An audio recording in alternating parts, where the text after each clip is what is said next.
继续来看，有民众买便当回去食，发现这个豆干出现着蓝胶仔式的斑点。民众是就网来批评，质疑讲这个店家讲卖生果的豆干，唔知已经互偌济人食入肚了。但是最后是兴人便当业者一个公道，讲这个豆干吼是去互边仔的胶啊去倒掉，才会变做蓝胶仔式的干误会咯。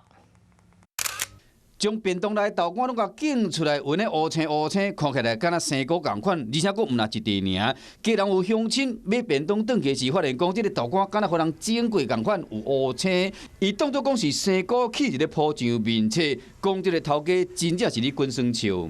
只有紫紫的，你会觉得它是坏掉了吗？一开始看到会。 要不生理人一个看到这个文章，真生气，讲迄是叫球倒掉的，毋是生果起一个讲要去加固。嘛解释讲，因为球落入豆干内，因为有花青素，才会去倒掉成。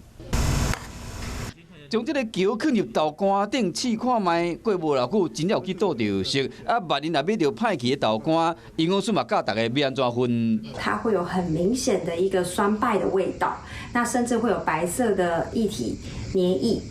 其实毋若姜尔，包括家里的姜黄、柑仔蜜的姜红素，拢真够去倒掉色，啊，即摆险险影响到生理人的名声。消费者除了会师的以外，嘛甲即个生理人做伙捐200个便当，和弱势团体，和即个代志变成一个温暖的结局。